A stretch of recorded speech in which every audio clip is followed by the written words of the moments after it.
ओम सूर्याय नमः। स्वागत है आप सभी का मेरे YouTube चैनल पर। मैं हरिओम शर्मा आज आपको मकर संक्रांति से संबंधित जानकारी दे रहा हूँ। साथ ही मकर संक्रांति की कथा, पूजा विधि, ये संपूर्ण जानकारी आपको इस वीडियो के माध्यम से प्राप्त होगी।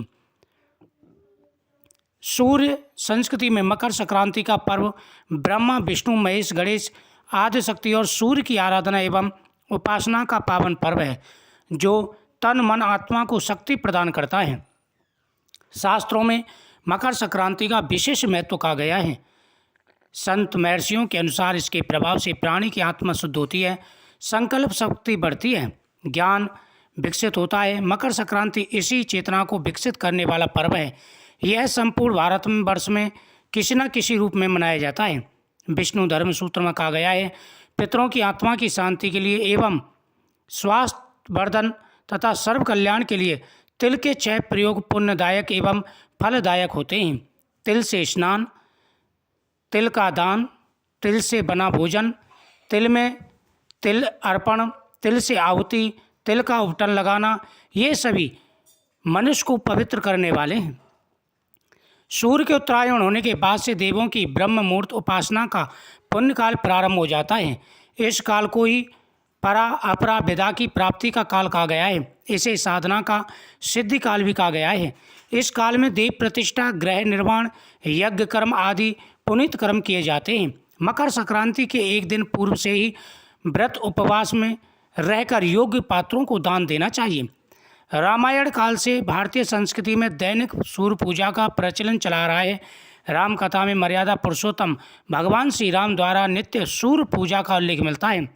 राजा भागीरथ सूर्यवंशी थे, जिन्होंने भगीरथ तप साधना के परिणाम स्वरूप पाप नाशनी गंगा को पृथ्वी पर लाकर अपने पूर्वजों को मोक्ष प्रदान करवाया था। राजा भागीरथ ने अपने पूर्वजों का गंगाजल अक्षत तिल से श्राद्ध तर्पण किया था। तब से माघ, मकर संक्रांति स्नान और मकर संक्रांति श्राद्ध तर्पण की प्रथा आज भी प्रचलित है। कपिल मुनि के आश्रम पर जिस दिन मातु गंगे का पदार्पण हुआ था, वह मकर संक्रांति का दिन था। पावन गंगा जल के स्पर्श मात्र से राजा भागीरथ के पूर्वजों को स्वर्ग की प्राप्ति हुई थी। कपिल मुनि ने वरदान देते हुए कहा, मातु गंगे त्रिकाल तथा जन्म जन्म का पाप हरण करेगी और भक्त जनों की 7 पीढ़ियों को मुक्ति एवं मोक्ष प्रदान करेगी। गंगा जल का स्पर्श, पान, स्नान और दर्शन सभी को पुण्यदायक फल प्रदान करता है। महाभारत में पितामह भीष्म ने सूर्य के उत्तरायण होने पर भी स्वेच्छा से शरीर का परित्याग किया था। उनका श्राद्ध संस्कार भी सूर्य की उत्तरायण गति में हुआ था। फलतः आज तक पितरों की प्रसन्नता के लिए तिल अर्घ एवं तिल तर्पण की प्रथा मकर संक्रांति के अवसर पर प्रचलित है। सूर्य की 7वीं किरण भारतवर्ष में आध्यात्मिक उन्नति की प्रेरणा देने वाली है। 7वीं किरण का प्रभाव भारतवर्ष में गंगा जमुना के मध्य अधिक समय तक रहता है। इस भौगोलिक स्थिति के कारण ही हरिद्वार और प्रयाग में माघ मेला अर्थात मकर संक्रांति या पूर्ण कुंभ तथा अर्ध कुंभ के विशेष उत्सव आयोजित किए जाते हैं।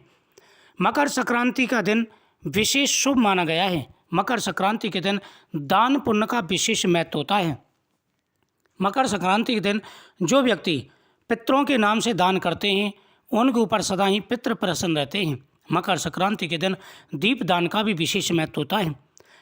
मकर संक्रांति के दिन देवालय पर भगवान शिव के सामने, पीपल वृक्ष के नीचे, पितरों की फोटो के सामने, घर के मेन दरवाजे पर तुलसी माता के सामने दीप दान करना चाहिए। सुबह स्नान करते समय तिल डाल करके स्नान करना चाहिए और उसके बाद में भगवान सूर्यदेव की पूजा करें। उसके बाद भगवान गणेश जी का पूजन करना चाहिए। भगवान गणेश जी को तिल के मोदक इस दिन अर्पण करने चाहिए। साथ ही ओम गंगणपते नमः मंत्र का जाप करना चाहिए। इस दिन जो व्यक्ति हवन करते हैं, उनके ऊपर सदा ही भगवान प्रसन्न रहते हैं। मकर संक्रांति के दिन किए गए दान पुण्य का विशेष महत्व शास्त्रों में कहा गया है। दोस्तों, इस बार मकर संक्रांति का जो पर्व है वह 2 दिन का रहने वाला है। वैसे तो साल प्रचलित के हिसाब से, यानी प्रत्येक साल के हिसाब से मकर संक्रांति की जो तिथि होती है वह फिक्स मानी गई है। 14 तारीख का मकर संक्रांति का पर्व होता है और इस बार भी ऐसा ही होगा। लेकिन इस बार पुण्यकाल 15 का है, तो इस दिन 2 दिन मकर संक्रांति का यह पर्व मनाया जाएगा। लेकिन लगभग 14 तारीख को ही ज़्यादातर यह पर्व मनाया जाता है। मकर संक्रांति वाले दिन जितना दान पुण्य कर सकें उतना अच्छा है। इस दिन गर्म वस्त्रों का दान किया जाता है, तिल का दान किया जाता है, साथ ही आप खिचड़ी का भी दान करें। भगवान को इस दिन खिचड़ी का भोग लगाएं, इससे आपकी हर मनोकामना पूरी होगी। तो दोस्तों, मकर संक्रांति का बड़ा महत्व है। अगर आप इस दिन दान पुण्य करते हैं, पूजा पाठ करते हैं, भगवान शिव का अभिषेक करते हैं, भगवान कृष्ण की पूजा करते हैं, तो आपकी सभी मनोकामनाएं पूरी होंगी। वीडियो को ज़्यादा से ज़्यादा शेयर करें, चैनल को सब्सक्राइब करें, कमेंट में ओम पितृदेवताभ्यो नमः जरूर लिखें।